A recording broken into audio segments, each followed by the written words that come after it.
नमस्कार, मैं हूं आनंद और आप देख रहे हैं समाचार फॉर मीडिया का खास कार्यक्रम किताबों का आनंद। और आज हमारे इस कार्यक्रम के मेहमान हैं पत्रकार और लेखक विष्णु शर्मा जी। विष्णु जी, आपका बहुत बहुत स्वागत है जी। धन्यवाद धन्यवाद।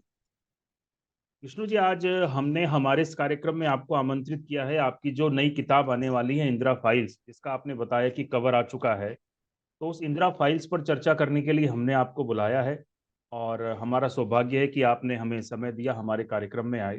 तो पहला सवाल मैं हमारे दर्शकों के लिए आपसे यही पूछना चाहूंगा कि आपकी इतिहास पे पहले भी कई किताबें आ चुकी है।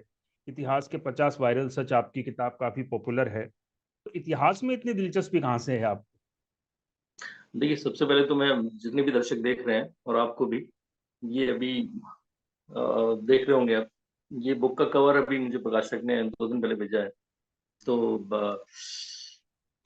मैं ये बता रहा था कि इतिहास में दरअसल क्या हुआ कि मेरे जीके में बड़े इंटरेस्ट था, तो यूनेस्को कुछ कॉन्टेस्ट और वो हर एरिया भर के, उसमें जब मैंने देखा कि जिले में से 2 लोग पास हुए हैं, 2 बच्चे, मैं भी पास हुआ हूँ, तो मुझे वहां जब सम्मानित किया गया पूरे कॉलेज के सामने, तो ऐसा लगा कि बहुत बड़ी बात होगी। उसके बाद से मुझे लगातार जीके में इंटरेस्ट होता है, और जिसका जीके में इंटरेस्ट है उसका धीरे धीरे पॉलिटिक्स, हिस्ट्री, इन सब में इंटरेस्ट होता जाएगा। तो बाद में मैंने जब ये सोचा, हालांकि पत्रकारिता का कोर्स कर लिया था, लेकिन उसके बावजूद मेरी सिविल सर्विस तैयारी के लिए मैंने हिस्ट्री को अपना सब्जेक्ट बनाया, एमफिल किया, ये सारी चीजें की। और उसके बाद पत्रकारिता में आने के बाद मुझे लगा कि हिस्ट्री, जिससे मैं थोड़ा साइड लाइन कर चुका था पत्रकारिता में आने के बाद, उसकी बड़ी महत्ता है। हर व्यक्ति जो नया आ रहा है टीवी मीडिया में खास तौर पे, वो चमकने के लिए आ रहा है कि मैं टीवी पे दिखूं, ये करूं, लेकिन मैं देख रहा था कि उनमें से बहुत से लोग, सबकी नहीं कहूंगा, बहुत से लोग बिल्कुल खाली हैं, कि बैकग्राउंड उन्हें नहीं पता है, बहुत सारी चीजों की बैकग्राउंड नहीं पता है, हिस्ट्री नहीं पता है। और ऐसे में मैं थोड़ा अपर हैंड होता था, मेरी वैल्यू पत्रकारों में हिस्टोरियन या हिस्ट्री के जानकार के तौर पर होने लगी। तो मुझे लगा कि इस पे थोड़ा और करना चाहिए। और तब ये शुरुआत हुई कि बाजीराव मस्तानी फिल्म आई, तब मैंने एक ब्लॉग लिखा कि ये वो बाजीराव नहीं है, ये जो फिल्मी बाजीराव, रोमांटिक बाजीराव दिखाया गया है। हालांकि मैं बड़ा धन्यवाद देता हूँ बंसाली जी को, और मैंने अपना ब्लॉग उन्हें भिजवाया भी था।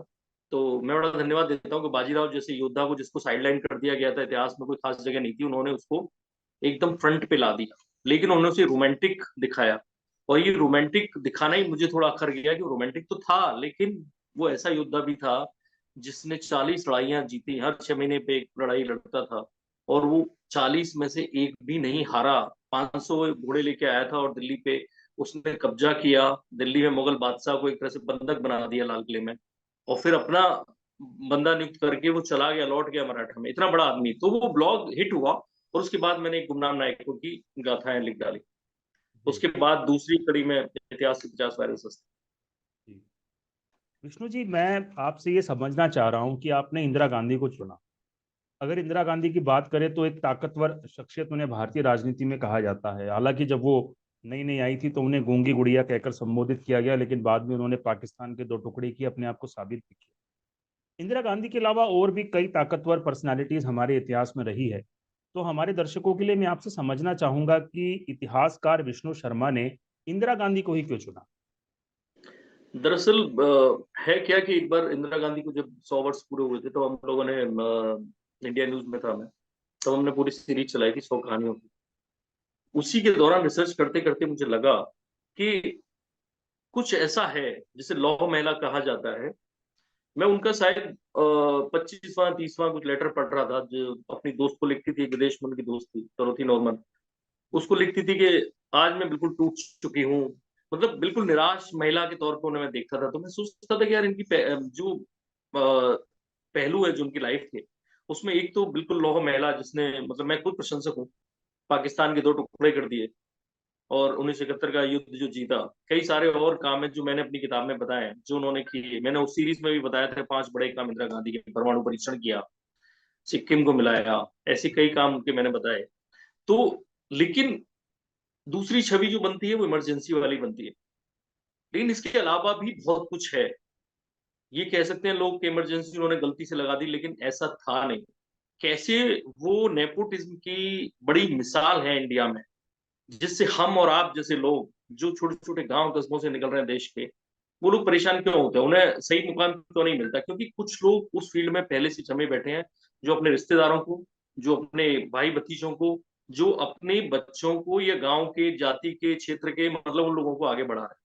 और किसकी एवज पे? हम जैसे योग्य प्रतिभाशाली, मैं खुद को योग्य कह रहा हूँ, लेकिन मैं रिप्रेजेंट कर रहा हूँ उन सारे लोगों को जिनकी बड़ी उम्मीदें हैं। क्योंकि वो नीलेश मिश्रा जी कहते हैं ना, मेरे दिल में छोटा सा शहर रहता है, हर बात पे अपनी ही बात कहता है।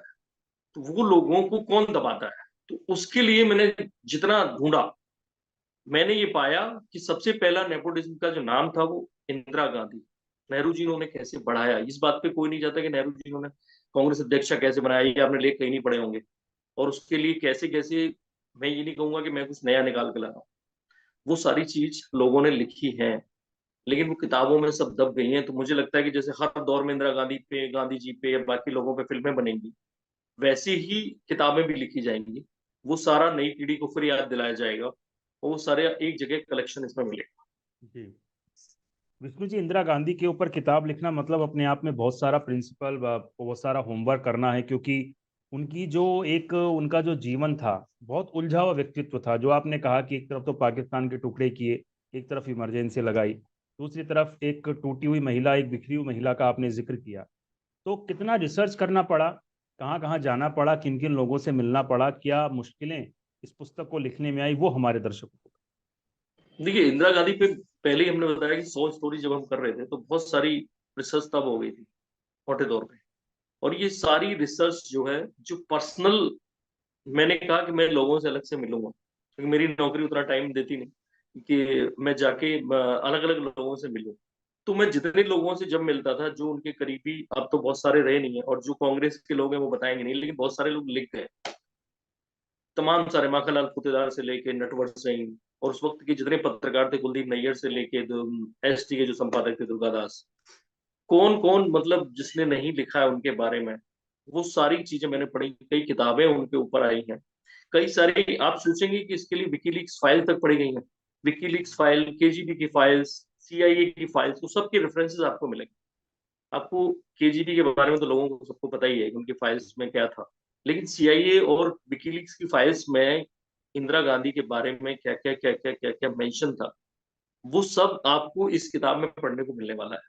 तो मैं ये नहीं कह रहा हूँ कि कुछ है नया, लेकिन जो युवा पीढ़ी है, पत्रकारों की खास तौर पे, और लेखकों की, जो यूट्यूबर्स हैं उनकी, उनको तमाम सारी कहानियां चाहिए, और उनको भी सच्ची कहानियां चाहिए, रेफरेंसेस के साथ चाहिए। तो उन्हें ये किताब बड़ी हेल्प करेगी, क्योंकि नए जो पत्रकार आ रहे हैं उन्हें पता नहीं होता कि किसी ने ऐसे ही बोल दिया है। अब मैंने वो किताब इतिहास की वजह से वायरल सस्ती, किसी ने कहा गांधी जी कांग्रेस को खत्म करना चाहते थे, लेकिन किसी को नहीं मालूम था गांधी ने कहा क्या लिखा। किसी को से मेरा मतलब है जो नॉर्मल पत्रकार डिस्कशन करते हैं उनको नहीं पता था। तो इंदिरा गांधी के बारे में भी बहुत सारी चीजें हैं। अब आप सोचिए कि इतनी सारी किताबें, इतने सारे लेख लेख आपको मिलेंगे ढेर सारे, उस दौरान के, टाइम्स ऑफ इंडिया, बीबीसी, और जितने भी उस टाइम पे जो लिख रहे थे इंदिरा गांधी के समय पे, और खुद इंदिरा गांधी ने जो पत्र लिखे अपने दोस्तों को, या उन्होंने कोई ऑर्डर जारी किए, वो ऐसे तमाम दस्तावेज आपको मिलेंगे अलग अलग लाइब्रेरी से, अलग अलग दोस्तों से, अलग अलग किताबों से। मैंने कैसे कैसे वो किया है उसके लिए पूरा एक लेख बाद में कभी लिखूंगा। जी। विष्णु जी, आमतौर पे जो बड़ी राजनीतिक पर्सनालिटीज होती हैं, उनके बारे में झूठ भी बहुत फैलाया जाता है, कि जैसे वो इस प्रकार की चीजें किया करते थे, वो विदेश में जाकर के उनसे मिलते थे। जैसे सोनिया गांधी के बारे में कई झूठ फैलाए जाते हैं, प्रधानमंत्री जी के बारे में कई झूठ फैलाए जाते हैं। तो क्या आप हमारे दर्शकों को ये बताना चाहेंगे कि क्या आपने उन झूठों की पड़ताल की है अपनी इस किताब में? क्या आपने अपनी किताब में कुछ चैप्टर ऐसे भी दिए हैं जो इंदिरा गांधी के बारे में सिर्फ एक अफवाहें फैलाई गई हैं, और विष्णु शर्मा जी ने उन अफवाहों को खत्म करने का काम किया? देखिए, मेरी किताब का उद्देश्य एक ही था, और वो था कि ये आलोचनात्मक किताब है। तो इसलिए मैंने इसको बोला कि उसमें आप ये सोचेंगे कि मैं उनकी तरफ से बहुत सारी चीजें, जब ये जाएगी किताब, मैंने इतिहास के 50 वायरल से थी, तो उसमें उसमें एक नेहरू जी का ये वाला कि उनका इंटरव्यू छपा था किसी बड़े प्ले हाउस में, प्ले हाउस नाम था शायद उस मैगजीन का, हम्म। प्ले बॉय, प्ले बॉय, मैं थोड़ा सा गलत करके, प्ले बॉय बड़ी फेमस मैगजीन, एक राजीव गांधी का एक ऐसे ही पोर्न मैगजीन में इंटरव्यू छपा था। तो उसका मैंने वायरल फैक्ट जो था, फैक्ट चेक किया, और वो उसके बारे में दिया। तो फैक्ट चेक की किताब मेरी अलग थी, यहाँ ये किताब थी कि कैसे अलग अलग सेक्टर्स में इंदिरा गांधी ने क्या क्या गलतियां की। ये किताब उस पे ज्यादा फोकस है, या गलतियां की, या उन पे दबाव था, या वो परिस्थितियों का ऐसा शिकार हुई कि उन्हें करना पड़ा। और प्रधानमंत्री पद पर रहते हुए दबाव तो होता ही है। हम्म, तो वो सारी चीजें उसमें मिलेंगी आपको।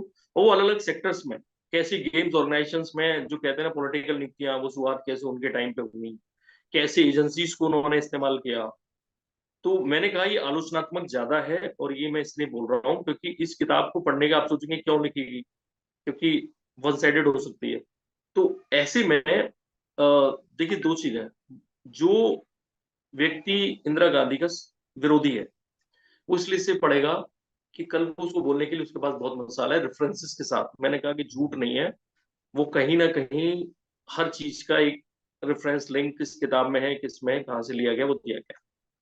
और जो उनका समर्थक है और जिसे इंदिरा गांधी के समर्थन में बोल रहा है, उसको इस किताब से फायदा होगा पढ़ने से।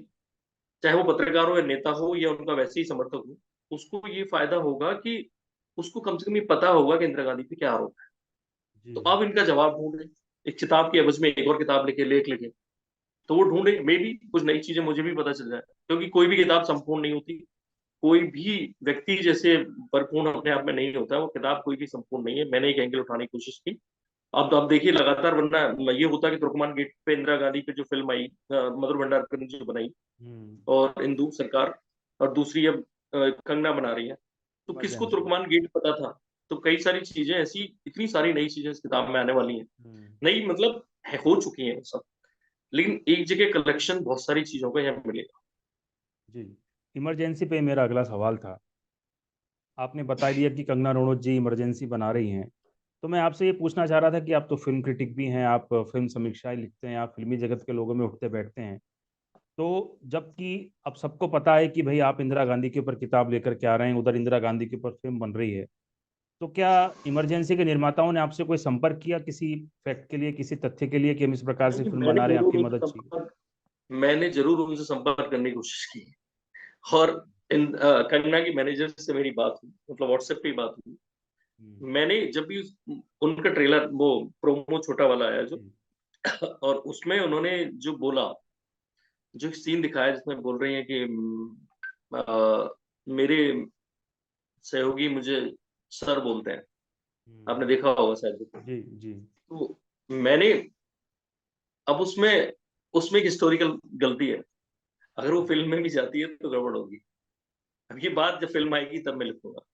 गुड, वहां थैंक यू। उन्होंने एक गलती की है। और मैं नहीं चाहता था कि मैं इसको, एक कोई फिल्म बना रहा है जाके इसको बवाल काटूं। बल्कि मैंने उन लोगों को कहा कि भाई अपनी फिल्म ठीक कर लो। जब ये प्रोमो में गलती होगी, आगे फिल्म में गलती होगी, तो लोग मजाक उड़ाएंगे। नहीं, आमतौर पे आसान नहीं फिल्म है। की, जी जी बिल्कुल, फिल्म क्रिटिक तो जो फिल्म क्रिटिक होता है वो तमाम समीक्षाएं लिखता है, उसे तमाम किरदारों की समझ रहती है। तो मुझे लगता है कि निर्माता जो है वो भविष्य में आपसे बिल्कुल संपर्क अब पता करेंगे। नहीं, लेकिन मैं आपको बताना चाह रहा हूँ, हिस्ट्री में होने से, फिल्म में होने से, मतलब मुझे फिल्म क्रिटिक की होने से एक फायदा होता है। आपने वो फिल्म देखी होगी, अभी जो आई थी, विक्रम बेधा। बिल्कुल। उसमें ऋतिक रोशन एक गुंडे को बोलता है कि, और वो गुंडा उनके गैंग का ही छोटा गुंडा है। ऋतिक हम्म, रोशन बोलता है कि तुमने शंकर जी के गले में नाग देखा है? और वो हम्म, नाग जो है, अ, अगर वो शिव जी को छोड़ के चला जाए तो क्या होगा? तो लगा मुझे क्या पता क्या होगा। तो बोला कि वो उस नाग को चील कौवे खा जाएंगे, शिव जी पे क्या फर्क पड़ेगा? कुछ नहीं। तो हम्म, बोला कि, और वो, समझो भोले हम हैं, शिव जी हम हैं, और तुम वो नाग हो। और नाग हो, बाद में वो हाँ। उसको कत्ल भी कर देता है। लेकिन आपको मालूम है कितना आसान उन्होंने निपटा दिया इसको। असल में वो नाग कौन है? वासुकी। वो नाग राजा वासुकी हैं। वासुकी है। वो नाग राजा वासुकी जिनसे अमृत मंथन हुआ था बांध के, हम्म, पर्वत के। जी, और वो नाग राजा वासुकी जिन्होंने श्री कृष्ण के ऊपर वो छाया दी थी। तो वो फिल्म कोई भी बना देता है। वो सोचते नहीं कि इतनी बड़ी बड़ी फिल्मों में अगर हिस्ट्री अगर कोई ना देखे, कोई ना जाने, तो आप कुछ भी दिखाते रहोगे, तो कुछ ही बवाल होता रहेगा। तो वो कंगना वाला एपिसोड अभी जारी है। अगर वो गलती जी, सुधार लेंगे तो अच्छी बात है, और नहीं तो फिर मैं ही लिखूंगा उसके बारे जी। मेरा अगला सवाल इंदिरा गांधी जी के व्यक्तित्व को लेकर के था। आमतौर पे जब हम उनके बारे में सोचते हैं तो एक हमारे दिल में एक यही विचार आता है कि एक फिर कहेंगे कि वो भी एक वायरल झूठ था कि प्रधानमंत्री उस समय के तत्कालीन प्रधानमंत्री अटल बिहारी वाजपेयी जी ने दुर्गा कहा था। हालांकि बाद में रजत शर्मा जी के शो में उन्होंने कहा था कि मैंने ऐसा कुछ भी नहीं कहा था। बट एक परसेप्शन ऐसा है कि भाई उन्होंने पाकिस्तान के टुकड़े किए। तो आपकी किताब में आपने मुझे बताया कि 50 चैप्टर्स हैं, स्टेप बाय स्टेप आपने उनके बारे में लिखा है। तो उनका ये वाला जो व्यक्तित्व है उसको आपने कितना हिस्सा किताब में दिया? नहीं, मैंने बताया कि जब 100 कहानियां हम लोगों ने की थी, 100 वीडियोस हैं वो पड़े हुए हैं, छोटे छोटे छोटे छोटे। तो हमने वो 5 बड़ी चीजें निकाली जो हमने इंदिरा गांधी की, जो मानता है बेसिकली, हम्म। जो नाम लिया जाता है उसमें उनका कोई शक नहीं है कि इसका देश पूरा शुक्रगुजार है और कभी नहीं बोलेगा कि जो बांग्लादेश को अलग किया उससे देश को वैसे बड़ा फायदा हुआ है, परमाणु परीक्षण किया है। लेकिन ये परमाणु फिल्म देख के आपको पता चलेगा कि हाँ, किन अटल जी परिस्थितियों और में इंदिरा हुआ। गांधी के परमाणु परीक्षण में क्या अंतर था। अब मेरी किताब हम्म। में आपको ये पता चलेगा कि कैसे ये बहुत बड़ी बात है। मतलब इस पे शो बन सकता है कि क्या इंदिरा गांधी ने पाकिस्तान के जो भी हुक्मरान थे उस वक्त उनको परमाणु टैक्स देने का प्रॉमिस किया था संसद में, भरी संसद में, और पूरी की पूरी कार्रवाई मीडिया में छापने से रोक दी गई। ये बड़ा सवाल है। ये बड़ी बात है। आप अपना न्यूक्लियर टैक्स डेवलप कर रहे हो और उसको हम्म। ऑफर कर रहे हो पाकिस्तान को देंगे। तो ऐसी चीजें मैं बता रहा हूँ कि बड़ा आसान नहीं होता कि इंदिरा गांधी की कोई आलोचना सुन सके बिल्कुल। इमरजेंसी के अलावा देश में। लेकिन वो बिल्कुल। बहुत सारी चीजें आपको यहाँ पता चलेंगी और वो धीरे धीरे आएंगी। मतलब इन सब में पता चलेंगी आपको। क्या आप यकीन करेंगे कि एक महिला, इंदिरा गांधी प्रधानमंत्री थी और इंदिरा गांधी की चॉइस के घर में नहीं रहने दिया उन्होंने। कौन सा घर? वो घर जिसमें संजय गांधी, राजीव गांधी पले बड़े। हम्म। वो आजकल प्रधानमंत्री म्यूजियम बना दिया गया, नेहरू जी रहते थे, हम्म। तीन मूर्ति भवन। उसमें एक महिला ने रोक दिया कि तुम इस घर में नहीं आओगे। वो सब कहानियां ऑलरेडी पता है बहुत लोगों को, लेकिन इतनी सारी कहानियां आपको एक जगह मिलेंगी। मेरी कोशिश है कि ज्यादा से ज्यादा फैक्ट्स हो, बहस ना हो। तो वो जो आप बता रहे हैं ना कि इंदिरा गांधी का जो दुर्गा रूप और वो सारी चीजें, अटल जी ने खुद बोल दिया था कि मैंने नहीं कहा। तो वो सारी चीजें हैं, वो जो एग्जिस्ट कर रही हैं ऑलरेडी पता है। मैंने तो वो चीजें भी बताई हैं जैसे कोई लोग सिक्के में भूल गए हैं, बहुत सारे लोग। लेकिन क्या आप यकीन करेंगे कि इंदिरा गांधी ने एक इंडिया के एक शहर पे एयरफोर्स को बम बरसाने के लिए बोल दिया था। हम्म। और जो बम बरसाने वालों में कहा जाता है कि राजेश पायलट और कलमाड़ी जैसे पायलट थे। आपको मालूम है? ये इंदिरा गांधी ने आदेश दिया अपनी एयरफोर्स को कि जाओ बम बरसाओ। तो कुछ परिस्थितियां थी और बावजूद इसके इसको कोई अनुमति नहीं देगा। आज मोदी करे तो कितना बड़ा बवाल हो जाए। आज मोदी कह दे संसद में खड़े होकर कि न्यूक्लियर टेक मैं पाकिस्तान को दूंगा या हमारी कोई अपनी टेक्नोलॉजी पाकिस्तान को दूंगा। तो कई सारी ऐसी चीजें हैं। मतलब मैं तो यहाँ मुझे ही कम, अब क्योंकि 3-4 महीने पहले मैं लिख के कंप्लीट करके उन्हें दे चुका प्रकाशक को, तो वो बहुत सारी चीजें मैं भी भूल रहा हूँ। कुछ चीजें मैं जानबूझ के चाहता हूँ किताब में जाए और लोग किताब पढ़ें और उसमें से निकले। हर चैप्टर में आपको कुछ ना कुछ ऐसी चीजें मिलेंगी। हम्म। सोचिए वो देखिए कितनी आप। बहादुर महिला थी, लौ महिला। और दुर्गा हम्म। को पता है 2 बार भारत को छोड़ने का पूरा इरादा बना चुकी थी। आज मोदी कह दे कि मुझे देश में नहीं रहना है, कितनी बड़ी बात हो जाएगी। हम्म। यहीं सोचिए। से मैं यहीं से मैं सोच रहा था कि आजकल तो देश में ना बड़ा असहिष्णु वाला माहौल है। देश बहुत असहिष्णु हो गया है। तो विष्णु शर्मा जी जब इस किताब को लिख रहे थे तो क्या आपको डर नहीं लगा कि जब कांग्रेसी लोग जब इस किताब को पढ़ेंगे तो कहीं आपके साथ भी असहिष्णुता वाली चीज ना हो जाए? नहीं, मुझे नहीं पता। देखिए, जो कुछ लिखता है, पत्रकार होते हो तब भी आप बहुत कुछ लिखते हो, बोलते हो। हम्म। बहुत सारी चीजें तब भी करते हो। मोदी के खिलाफ भी लोग लिखते हैं, इंदिरा गांधी के खिलाफ तब भी लिखते थे। अब वो उन्हें फिर इमरजेंसी लगानी पड़ेगी मुझे गिरफ्तार करने के लिए। वो सब करेंगे, पर ऐसा नहीं है कि मैं कोई अपनी तरफ से लिख रहा हूँ। ये चीज हम्म। उन्हें भी पता है। हाँ, नए लड़कों को नहीं पता होगी, नए कांग्रेसियों को नहीं पता होगी। राहुल गांधी शायद नहीं पढ़ते होंगे, लेकिन जितने भी पुराने कैरियर कांग्रेसी हैं उनको सब पता है क्या क्या हुआ है। वो उस पर पर्दा डालने की कोशिश करते हैं। ये किताब उन्हें मदद करेगी, उनकी नई पीढ़ी को, कि उन्हें हम्म। किस किस बात के जवाब देने हैं। ये बिल्कुल। केवल ऐसा नहीं है। मैं कह रहा हूँ कांग्रेसियों को भी जो नए हैं उनको ये मदद करेगी। उनके नेता नहीं बताते क्या हुआ था। वो मजे की बात है कि ये अलग अलग किताबों में बिखरी पड़ी है कहानियां। मैंने कोशिश की है कि एक किताब में ये सारी चीजें आ जाए। हालांकि सारी तो फिर भी नहीं आती। सारी तो फिर भी नहीं आती, लेकिन वो आ जाए कि मे बी उसका कोई डिफेंस हो जो मुझे ना मिला हो ढूंढने में। मैंने कोशिश की है कि इंदिरा गांधी का तर्क इस पे क्या था, ये भी मिल जाए मुझे। हम्म। तो वो मैंने कोशिश की, अपने सीमित संसाधन, जितना मेरा सीमित समय होता था, कोशिश की है। जहां जहां मिल गया उनका इंटरव्यू या बाइट या कहीं भी कुछ, कोई किताब में उन्होंने कोई बयान दिया हो, कहीं बोला हो, लेकिन जितना मैंने कोशिश की है वो बाकी लोग करेंगे। मैं ये नहीं कह रहा हूँ कि वो अपने आप में परिपूर्ण है, कोशिश की मैंने, और बहुत जगह है जी उनका। जी। विष्णु जी, चर्चा का आखिरी सवाल है। हमारे देश में हमने देखा है कि तुलना बहुत होती है, कि जैसे सुनील गावस्कर सचिन तेंदुलकर की तुलना, सचिन तेंदुलकर की विराट कोहली से तुलना, राहुल गांधी जी की मोदी से तुलना।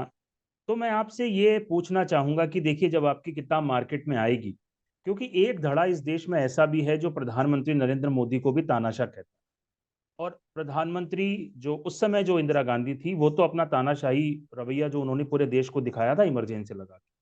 तो क्या आपको कहीं ना कहीं इस बात का डर है कि जब आपकी किताब मार्केट में आएगी तो कहीं ना कहीं प्रधानमंत्री नरेंद्र मोदी से इसकी तुलना हो जाएगी, और फिर लोग आपकी ये कह के भी आलोचना करेंगे कि देखिए इंदिरा गांधी पे तो इन्होंने लिख दी, क्या नरेंद्र मोदी पे लिखने की हिम्मत करेंगे?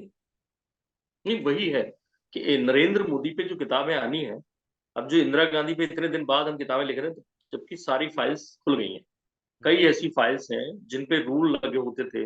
आज भी नेहरू जी और जो एडविना थी, उनके बीच में जो पत्र एक्सचेंज होते थे, हम्म। वो नहीं हो पाए। उसके पीछे भी बड़ा बवाल हुआ, लोगों ने डाला कि नहीं, उनकी पर्सनल प्रॉपर्टी है सोनिया गांधी की या इनकी है, वो पूरी तरह से बाहर कुछ आ नहीं पाए। वो भी रिलीज होते हैं कायदे में, वहां 60 साल बाद रिलीज कर देते हैं वो लोग, या कुछ 30 साल बाद रिलीज हो जाती हैं। तो कुछ ऐसी फाइल्स भी हैं जो रिलीज हुई तब मैं पढ़ पाया। मैंने बाकायदा लिखा है कि जो मार्गेट थेचर का एक ऑफिस था, और उसमें बाकायदा लिखा हुआ है रेफरेंसेस में कि ये 30 साल बाद अब ये रिलीज की जा सकती है फाइल। तो क्या मार्गेट थेचर और इंदिरा गांधी की बातचीत हुई, वो उसमें जी। दिया हुआ है। कैसे हमने, मतलब आप सोचिए कि इसराइल इसराइल जैसा देश, नॉर्मली कांग्रेसी उसे पसंद नहीं करते, नहीं करते, हाँ। नॉर्मली नहीं करते, लेकिन 3 3 बार इसराइल से हेल्प ली, उसके बावजूद उस इसराइल को धोखा दिया एक बार इन लोगों ने, हम्म। यासर अराफात से दोस्ती के चक्कर में। जी। एक बार नेहरू जी ने भी हेल्प ली। कैसे हेल्प लेते थे कि आप अपने प्लेन भेज दीजिए या जहाज भेज दीजिए, उन पे झंडा इसराइल का नहीं होना चाहिए, तो वो सब आपको मिलेगा। क्या आप हेल्प भी ले रहे हो उन लोगों से, और उनका एक दूतावास नहीं खुलने दे रहे हो। मालूम है कितने सालों तक उनका दूतावास नहीं खुला, और उससे पहले फिलिस्तीन का खोल दिया। जी। ये धोखा था। बिल्कुल। तो ये ऐसी सब। बहुत सारी चीजें आपको मतलब इसमें मिलने वाली हैं। मुझे लगता है कि बहुत सारे फैक्ट्स होंगे, चर्चाएं होंगी, मे बी मेरे पे भी कुछ गलतियां हुई हो सकती है, मैंने कोशिश की है, और कि वो हो जाए। प्रकाशक अपने स्तर पे चेक करते हैं, उनकी टीम बैठती है, और वो सब अब बाद में ही पता चलेगा। अब वो नेचुरली वो सब बैकलैश जो भी होगा वो आएगा, लोग कहेंगे, और मे बी लोग मुझे इतना बड़ा समझे ही ना कि वो जा ही ना उन तक, या रिएक्ट ही ना करें वो लोग, क्योंकि यू भी सब चीजें है ना। जैसे लोग कहते हैं कि संजय गांधी ने एक कंपनी खोली मारुति, यहाँ तक पता है। संजय गांधी ने बनाई मारुति, बल्कि उसको प्लस पॉजिटिव बोलता है। वो मालूम है हम्म। संजय गांधी जब तक जिंदा थे, एक मारुति कार बाहर निकल के नहीं आई, बनी ही नहीं। वो बनाते थे प्रोटोटाइप, वो सब फेल हो जाते थे। हम्म। लास्ट में इंदिरा गांधी ने जब उनकी मौत के बाद सुजुकी से टाई अप करवाया, तब जाके गाड़ी निकली। लेकिन आपको मालूम है कि मारुति 8 कंपनियां और थी, सोनिया गांधी, राहुल गांधी, प्रियंका गांधी सबके शेयर थे। और क्या कंपनियां बनाती थी वो सब उसमें आपको मिलेगा। मैं ये नहीं कह रहा हूँ कि मैंने लिखा है, मैंने तो उसको जी। लाके यही चैप्टर के तौर पे शामिल किया है। हम्म।